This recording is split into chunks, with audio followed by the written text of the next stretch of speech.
O Senhor esteja convosco. Proclamação do Evangelho de Jesus Cristo segundo Lucas. Glória a nós, Senhor. Naquele tempo, Jesus ergueu os olhos e viu pessoas ricas depositando ofertas no tesouro do templo. Viu também uma pobre viúva que depositou 2 moedas. Diante disso, ele disse: em verdade vos digo que essa pobre viúva ofertou mais do que todos, pois todos eles depositaram como oferta feita a Deus aquilo que lhe sobrava, mas a viúva, na sua pobreza, ofertou tudo quanto tinha para viver. Palavra da salvação. Glória a vós, Senhor. Vós louvor, honra e glória eternamente. A vós louvor, honra e glória eternamente.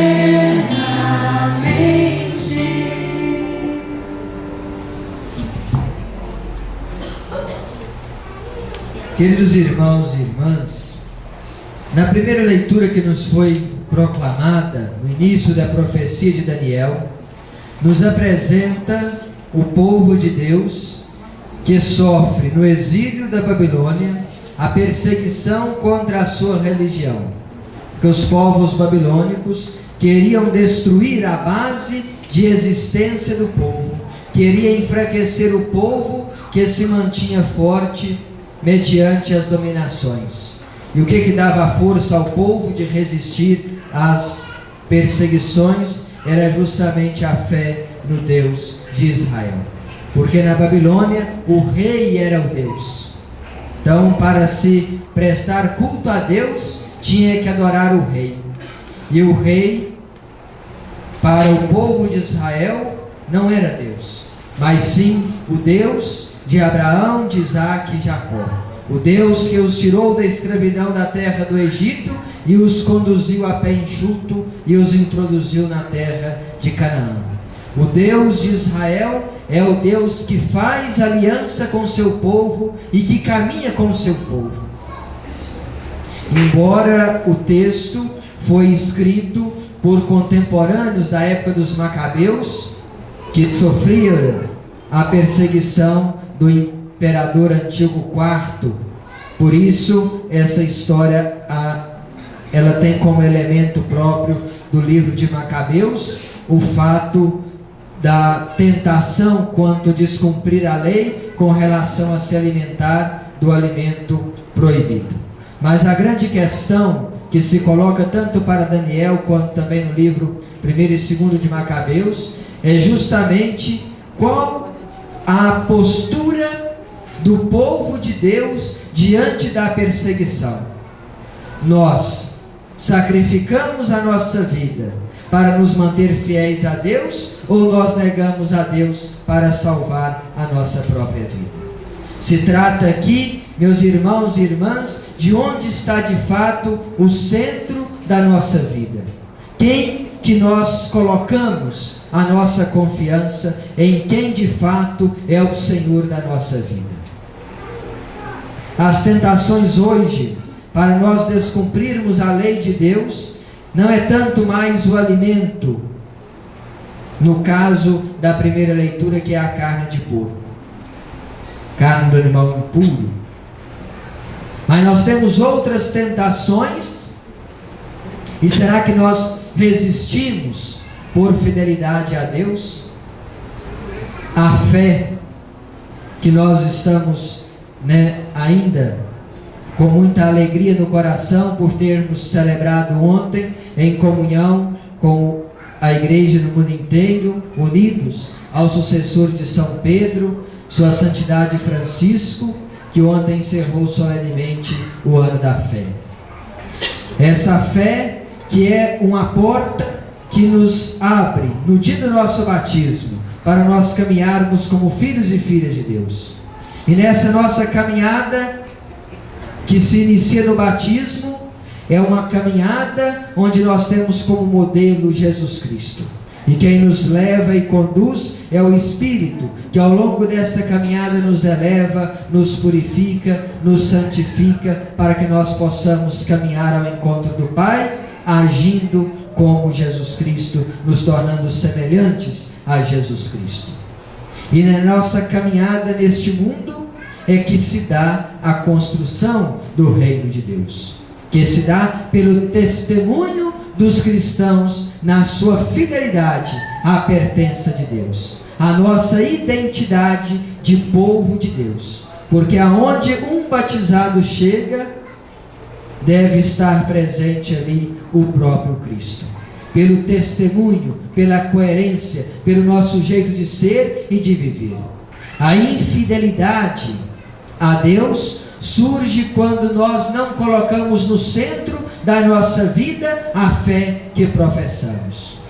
Se nós professamos Cristo, celebrando ontem a festa dele como Rei do Universo, é preciso dar a Cristo a centralidade que é dele na nossa vida. E quantas vezes nós tiramos Cristo do centro? Quantas e quantas vezes nós procuramos a Deus não para segui-lo, mesmo que exija de nós a morte, mas quantas vezes nós nos aproximamos de Deus para nos livrar da morte? Não temos a coragem de seguir a Deus mesmo na morte, mas o procuramos para nos livrar da morte, porque nós queremos estabelecer com Deus que Deus nos coloque no centro, que nós sejamos o centro de tudo, de Deus, da igreja, da comunidade, da família, dos amigos. Nós invertemos com Deus o lugar que é dele, simplesmente por nosso egoísmo. Nós tiramos Deus do centro e queremos nos colocar do centro, e queremos que Deus atenda aos nossos pedidos. Nós colocamos no centro as nossas necessidades, muitas vezes mesquinhas, passageiras, egoístas. Colocamos as nossas preocupações, os nossos desejos, colocamos até o nosso pecado no lugar de Deus, da cobiça, da ganância, do egoísmo, da luxúria, e vamos colocando nós no centro e tirando Deus do centro. Só é capaz de permanecer fiel a Deus aquele, como Ananias, Misael e Azarias na primeira leitura, se esvaziaram de si para estarem preenchidos pela graça de Deus. Só é capaz de ser fiel a Deus aquele que nada tem para si, mas tudo entrega para Deus. E qual é o tamanho da sua fidelidade a Deus? Como você tem vivido a sua fidelidade a Deus? Deus tem sido de fato o centro da sua vida? O que você tem colocado no centro? E é fácil saber se Deus está no centro. Nos ensina o Papa Francisco: se Deus está no centro, os nossos pensamentos devem ser os pensamentos de Deus. Se Deus está no centro, as nossas palavras devem ser as palavras de Deus. Se Deus está no centro, a nossa obra deve ser a obra de Deus. E será que o seu pensamento é o pensamento de Deus? Você pensa como Deus pensa? Fala como Deus fala? Age como Deus age? Se a porta da fé é um caminho que se inicia no batismo a nossa configuração com Cristo. É esta a oração que a igreja faz para consagrar a água batismal, da qual renascerão pela força do Espírito Santo os novos filhos de Deus. Pelo batismo nós somos inseridos em Cristo para nos configurarmos a Ele, para nos moldarmos a Jesus Cristo, nos tornando cada vez mais semelhante a Ele. E como que você está nesse seu caminho de configuração, de assemelhamento a Cristo? Se nós somos a imagem e semelhança de Deus, nós devemos aperfeiçoar esta nossa imagem, a ponto de dizermos como São Paulo: já não sou eu que vivo, é Cristo que vive em mim. Isso se dá quando nós somos capazes de esvaziarmos de nós mesmos para nos preenchermos de Deus e buscarmos em tudo fazer a vontade de Deus. E isso exige uma escolha na nossa vida. Não tem como servir a dois senhores. E além da fidelidade, um outro tema muito caro à profecia de Daniel é a liberdade. Deus nos concede a liberdade. Se Deus é livre e nós somos a sua imagem e semelhança, nós também somos livres. Deus não condiciona as decisões, as escolhas que nós fazemos. Nós somos responsáveis pelas escolhas que nós fazemos. E devemos assumir essas escolhas e as decisões que nós tomamos na nossa vida. Nós não podemos atribuir a Deus ou ao demônio as escolhas mal feitas que fazemos, porque nós somos responsáveis pela nossa vida. Deus entregou ela na sua mão.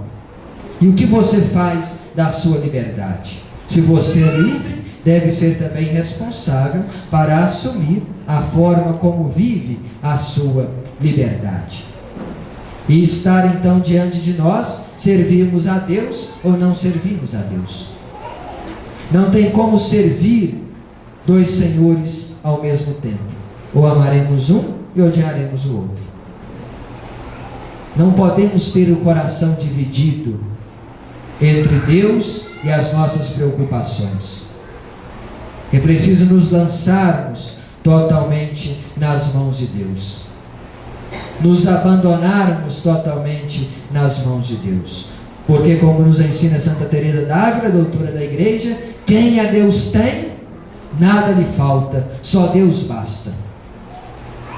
E quando nós de fato fazemos de Deus o grande tesouro da nossa vida, nós sabemos empregar a nossa liberdade e darmos a Deus, não coisas, mas nós nos doarmos a Deus. O grande dom que Deus espera receber é a nossa própria vida entregue nas mãos dele, num gesto confiante de amor. Se nós entendemos bem o Evangelho de hoje, quando Jesus conta esta parábola de quem doava o que sobrava e de quem doava tudo o que tinha no templo. E aqui está justamente o que nós oferecemos a Deus da nossa vida. É a nossa fidelidade, é a nossa própria vida que o Senhor quer que nós a façamos, dom, oferta nas mãos dele. Se pelo batismo nós somos configurados a Cristo, e Cristo é sacerdote, nós também pelo batismo somos sacerdotes. Todos somos sacerdotes. Todos, pela graça do batismo. E em que consiste o sacerdócio dos batizados? Consiste justamente em fazer da vida um culto agradável a Deus. São Paulo, na carta aos Romanos, no capítulo 12, nos fala: esforçai-vos para que a vossa vida seja um culto espiritual agradável a Deus. E às vezes nós ofertamos a Deus o que nos sobra. E Deus nos dá o de mais precioso.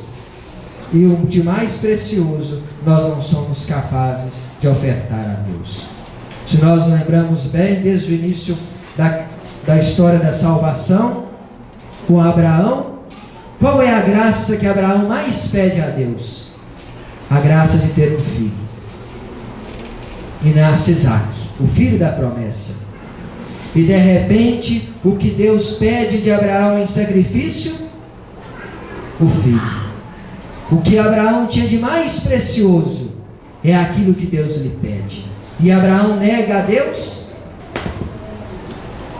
E será que nós temos a mesma atitude de Abraão? ou nós negamos a Deus o nosso bem mais precioso e que foi Ele que nos concedeu? Deus nos dá tudo. Deus é generoso. Nós vimos no evangelho de ontem que o ladrão pede apenas para ser lembrado, e Jesus dá o quê? Dá a ele o paraíso. Ele pede: lembra-te de mim, e Jesus fala: hoje estarás comigo no paraíso. Mais do que nós ousamos pedir, Deus nos dá, de tão generoso que Ele é. E hoje Ele elogia no evangelho a viúva que não dá o que sobra, mas dá a sua vida.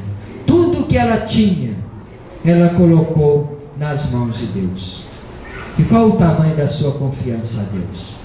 O que você tem ofertado a Deus? A sua vida tem sido uma oferta agradável a Deus? O que você fica guardando e que você tem medo de entregar a Deus? O que você sabe que você pode dar a Deus e não dá? Às vezes não é o dinheiro, porque muitas pessoas sabem usar do dinheiro para fazer o bem ao outro. Às vezes nós pecamos, não damos a Deus o de melhor, porque nós somos apegados às nossas próprias ideias, somos prepotentes, achamos que somos dono da verdade, somos egoístas, invejosos. Às vezes agimos com arrogância, com autossuficiência. Às vezes não somos capazes de doar a Deus o dom que nós temos e que pode contribuir com o crescimento da comunidade. Quantas pessoas têm dons e que não colocam a serviço do crescimento da comunidade? E cada um sabe o que de melhor tem e que ainda não entregou a Deus. Que essa celebração eucarística nos torne capazes de doar a Deus as nossas capacidades, doar a Deus o nosso tempo. Quantas pessoas reclamam que não tem tempo? Lá na nossa comunidade paroquial, tivemos ontem uma assembleia de catequese, e muitos catequistas desistiram no meio do caminho. Por quê? Falta tempo, padre, não tem tempo. Ah, vamos à missa, não tem tempo. Às vezes nós até gastamos tempo com as coisas de Deus, mas não gastamos tempo com Deus. Tem uma grande diferença entre Deus e as coisas de Deus. São José Maria Escrivá nos alertava muito disso, fundador do Opus Dei. Tem muitas pessoas ocupadas com as coisas de Deus e sem tempo para Deus, porque Deus é maior do que as suas coisas. E às vezes nós até nos escondemos nas coisas de Deus, nos escondemos em algum movimento de igreja, mas não abrimos o nosso coração para Deus, não entregamos a Deus o bem mais precioso que nós temos. O nosso coração não é de Deus. Quantas vezes estamos numa celebração, num momento de oração, numa obra de apostolado, anunciamos Deus, mas o nosso coração está longe daquilo que pregamos, daquilo que anunciamos, daquilo que celebramos. É preciso pedir a Deus a coragem de sermos dele sem reservas, e dar a Ele o que de mais precioso nós podemos dar, porque Ele já nos deu tudo. Na festa de ontem, Ele deu o seu próprio Filho por nós. Quando contemplamos a cruz, não contemplamos a morte do Cristo, mas contemplamos o amor incondicional de Deus, que sofre para nos dar a vida, que sofre para nos ver rir, para nos dar esperança, para nos dar a vida e a vida em plenitude. E o que Deus espera de nós é apenas o amor. O amor reclama amor. E é preciso dar a Deus esse amor, não coisas. Dar a Deus o que Ele pede. E o que Deus pede de você? Não dê a Deus o que sobra.